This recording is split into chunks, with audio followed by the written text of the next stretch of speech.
काही दिवसांपूर्वीच खरं तर मुख्यमंत्री देवेंद्र फडणवीस यांनी शिंदे गटाला मोठा धक्का देत एसटी महामंडळाच्या अध्यक्षपदावर आयएएस अधिकारी संजय सेठी यांची नियुक्ती केली होती।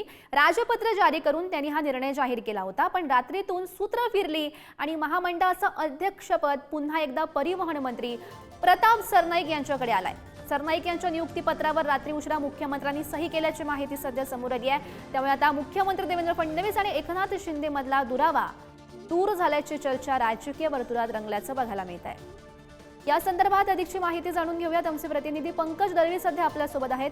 पंकज, सरनाईक यांची एसटी महामंडळाच्या अध्यक्षपदी नियुक्ती करण्यात आलेली आहे। गेल्या काही दिवसांपासून एकनाथ शिंदे यांना देवेंद्र फडणवीस यांनी धक्का दिला अशा राजकीय बातम्या येत होत्या।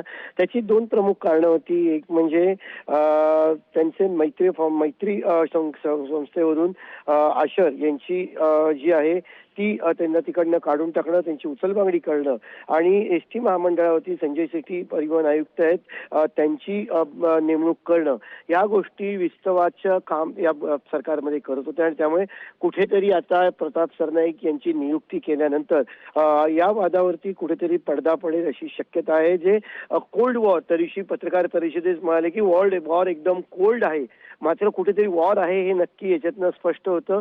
त्याच वॉरचा हा भाग होता आणि प्रताप सरनाईक यांची नियुक्ती करण्यात आली होती। 2014 साली जेव्हा शिवसेना आणि भाजपाचं सरकार आलं होतं तेव्हा निर्णय घेतला होता की ज्या महामंडळ मंत्री असेल त्या महामंडळाचा तो प्रसिद्ध अध्यक्ष असेल अशी भूमिका त्यावेळी घेतली होती। त्यानंतर दिवाकर रावते परिवहन मंत्री होते, त्यांना त्याचं अध्यक्ष करण्यात आलं। त्यामुळे कुठेतरी या गोष्टीमध्ये या निर्णयामध्ये खंड पडतोय की काय अशी शक्यता निर्माण झाली होती।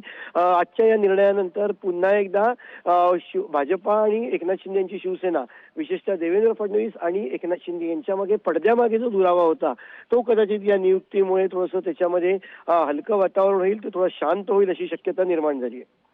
नक्कीच पंकज, तर प्रताप सरनाईक यांच्या नियुक्तीवरून राजकीय वर्तुळात नेमके काय पडसाद उमटतायत, काय प्रतिक्रिया येत आहेत हे बघणं महत्त्वाचं असेल। धन्यवाद दिलेल्या सविस्तर माहितीसाठी।